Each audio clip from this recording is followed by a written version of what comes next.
Hello dear students, हमने previous video में topic start किया था बीई कंडेंसेशन एंड डीजनरेसी।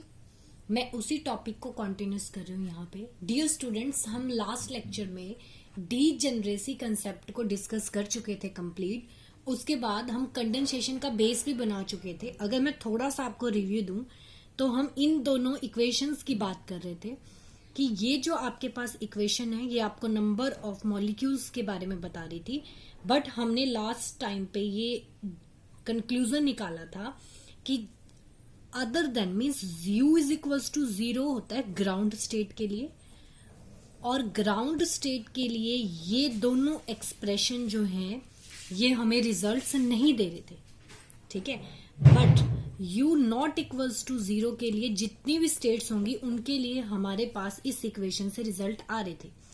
तो मैं ये कह सकती हूँ कि हम अब भी बीई कंडेंसेशन के आर्टिकल में भी u नॉट इक्वल्स टू 0 के लिए जितनी भी स्टेट्स हैं हम इसी का यूज करेंगे उन स्टेट्स को एक्सप्लेन करने के लिए। But u is equals to 0 जो ग्राउंड स्टेट है उसके लिए हम सेपरेटली एक इक्वेशन बना लेते हैं। और यहाँ पे मैंने इस चीज को स्पेशली डिस्कस इसीलिए किया है क्योंकि बीई कंडेंसेशन, कंडेंस करने का मतलब ही ये होता है कि मोस्ट ऑफ मॉलिक्यूल्स का ग्राउंड स्टेट में एक्यूमुलेट हो जाना, ठीक है। और लो टेम्परेचर पे हमें ये चीज देखने को मिलती है। तो हम ये कह सकते हैं कि at a low temperature u equals to 0 ground state is a more important state. Clear है, ये बहुत इंपॉर्टेंट स्टेट हो जाती है और इस स्टेट की एक्सप्लेनेशन इन इक्वेशन से मिलती नहीं है। तो u नॉट इक्वल्स टू 0 के लिए तो नॉर्मल हम वैसे ही चलेंगे जैसे हम पहले चलते आ रहे हैं बीई गैस के आर्टिकल में। बट u इक्वल्स टू 0 के लिए मैं सेपरेटली आपको कैलकुलेशन करके बताऊंगी कि हम ग्राउंड स्टेट के पार्टिकल के लिए कौन सी इक्वेशन का यूज करेंगे। स्टूडेंट्स, हमें पता है कि बीई के सिस्टम में सिंगल स्टेट का एक्सप्रेशन जो होता है वो ये होता है ni is equals to gi a की power alpha plus beta ui minus 1। यहाँ पे ith जो है वो नोटेशन है उस सिंगल स्टेट के लिए, ui उसकी एनर्जी है।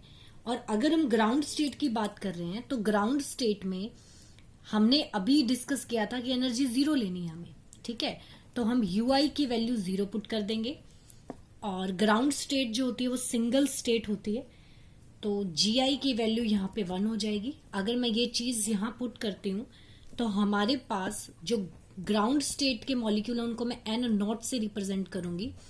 तो हमारे पास जो एक्सप्रेशन बनेगा वो बनेगा n not is equals to 1, gi की वैल्यू हमने 1 पुट कर दी, e की पावर अल्फा प्लस बीटा और u को मैं 0 पुट कर रही हूं, तो हमारे पास एक्सप्रेशन बन जाएगा e की पावर अल्फा माइनस 1। ये जो इक्वेशन है ये हमें बता रही है नंबर ऑफ मॉलिक्यूल्स या number of particles in a ground state. Clear है, अब हमें तो टोटल पार्टिकल्स चाहिए, ठीक है। तो स्टूडेंट्स, हम इस तरीके से लिख सकते हैं कि टोटल नंबर ऑफ पार्टिकल को हम n से डिनोट करेंगे डीजनरेट केस के लिए। तो मैंने इक्वेशन लिखी है n is equals to n not plus N U D you.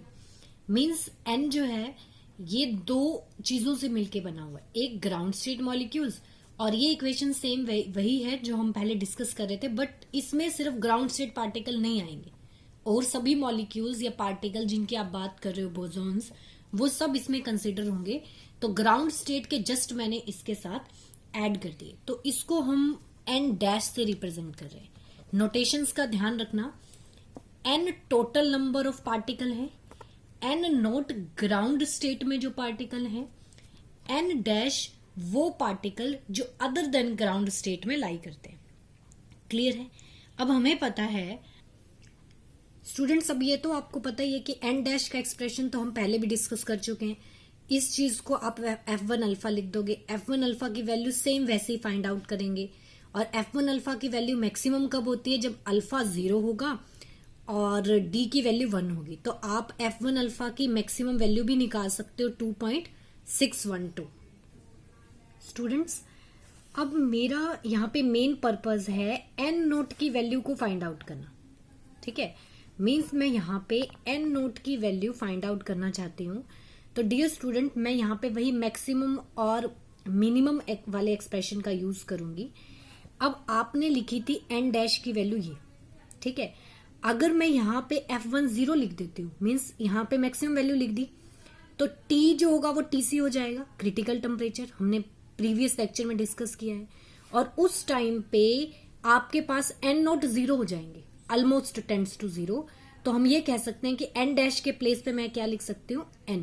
मैं रिपीट कर रही हूँ कि मेरा मेन पर्पज है N नोट की वैल्यू फाइंड आउट करना। तो हमें पता है N किसके इक्वल है, N not plus N dash.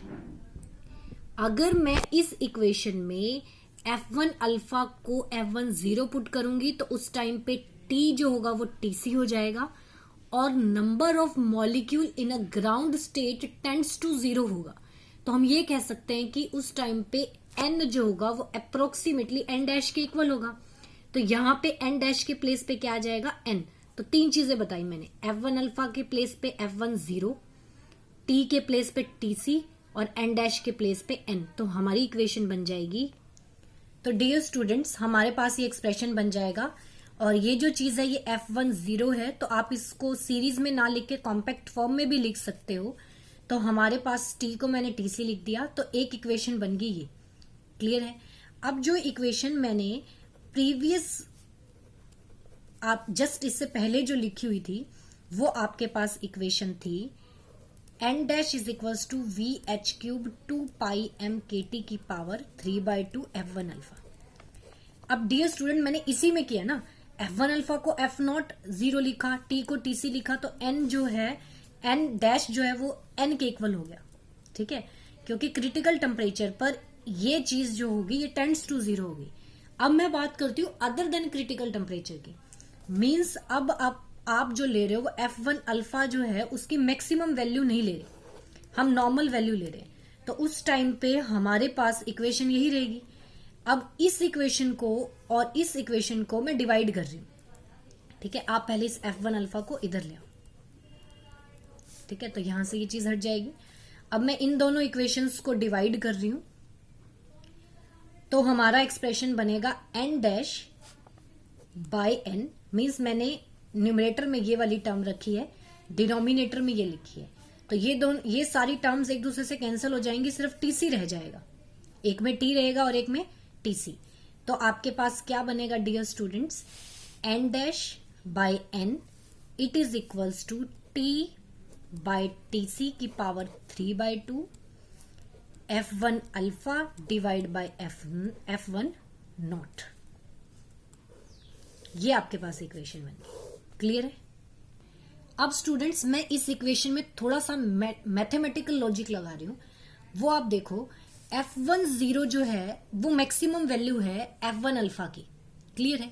It means F1 alpha always less than होगा F नॉट 0 से, ठीक है। हमेशा इसकी वैल्यू जो होगी F1 0 की, F1 अल्फा की value always less than F1 0 होगी। इट मीन्स ये फैक्टर हमेशा 1 से कम होगा, क्योंकि डिनोमिनेटर वाली टर्म हाई है। तो इस वजह से मैं इस टर्म को इग्नोर कर रही हूं। तो हमारे पास क्या आएगा, N dash is equals to N T by TC की पावर 3/2। क्लियर है। ये हमारा एक्सप्रेशन आ गया, relation between total number of molecules and the molecules lie other than ground state. Clear है। लेकिन हमें तो ग्राउंड स्टेट के चाहिए। तो आपको पता है N इज इक्वल्स टू क्या है, आपके पास एक्सप्रेशन में N जो है आपके पास वो N not plus N dash है। तो मैं ये लिख सकती हूं कि N नॉट जो है वो N माइनस N डैश हो गया। अब यहां से ये N डैश की वैल्यू मैंने यहां पुट की, तो हमारे पास बनेगा N कॉमन ले लो आप, तो 1 माइनस T बाय TC की पावर 3/2। क्लियर है। मीन्स हमारा एक्सप्रेशन बन गया N not is equals to N 1 minus T by TC की पावर 3/2। क्लियर है। अब यहां पे ये रिलेशन आपको क्या बता रही है कि वेरिएशन, आप रेशो ले सकते हो, इसको ऐसे लिख सकते हो, ये ज्यादा बेटर है। मीन्स जैसे जैसे टेम्परेचर चेंज होगा तो ratio of the molecules of ground state to the total number of particles change होगा, ठीक है। अब मान लो टी को मैं टीसी पुट करती हूँ, ठीक है, तो यहाँ पे देखो आप, ये 1 हो जाएगा, इससे कैंसिल हो गया, तो आपके पास ये कह सकते हो n नोट बाय n 0 आ जाएगा। क्लियर है? और अगर मैं t को 0 पुट करती हूँ उस टाइम पे n नोट जो है वो n के इक्वल हो गया। अब इससे हम इसका ग्राफ ट्रेस कर सकते हैं, तो हमारे पास ग्राफ बनेगा दिस वन स्टूडेंट्स, हमारा ग्राफ इस टाइप से बनेगा। मैंने y एक्सिस पे n is equal to n not लिया है और x एक्सिस पे t अपॉन टी सी लिया है। इस पॉइंट पर, ठीक है ना, इस पॉइंट पे आप जो ले रहे हो वो t को टीसी के इक्वल ले रहे हो, तो आपके पास n बाय n नोट का रेशियो 0 हो गया और इस सिचुएशन पे हम t को 0 ले रहे हैं।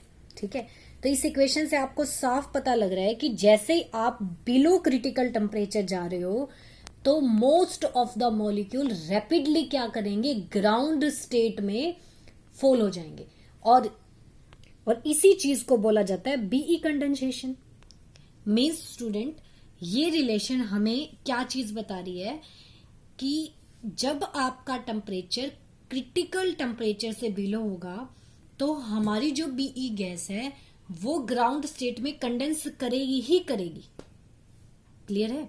तो हम यहां पे ये कह सकते हैं the rapid increase in the population of a ground state below the critical temperature is known as Bose Einstein condensation.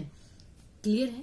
और हम ये भी कह सकते हैं कि क्रिटिकल टेम्परेचर एक ऐसा टेम्परेचर है जैसे ही आप उससे नीचे जाने की कोशिश करोगे तो नंबर ऑफ पार्टिकल बहुत ही रैपिडली, ठीक है, मतलब फास्ट रेट से वो ग्राउंड स्टेट में आएंगे, तभी हमने नाम लिखा है कंडेंसेशन, कंडेंस हो जाना चीजों का। क्लियर है? अब ये आपके दोनों आर्टिकल कंप्लीट हुए, डीजेनरेसी एंड कंडेंसेशन।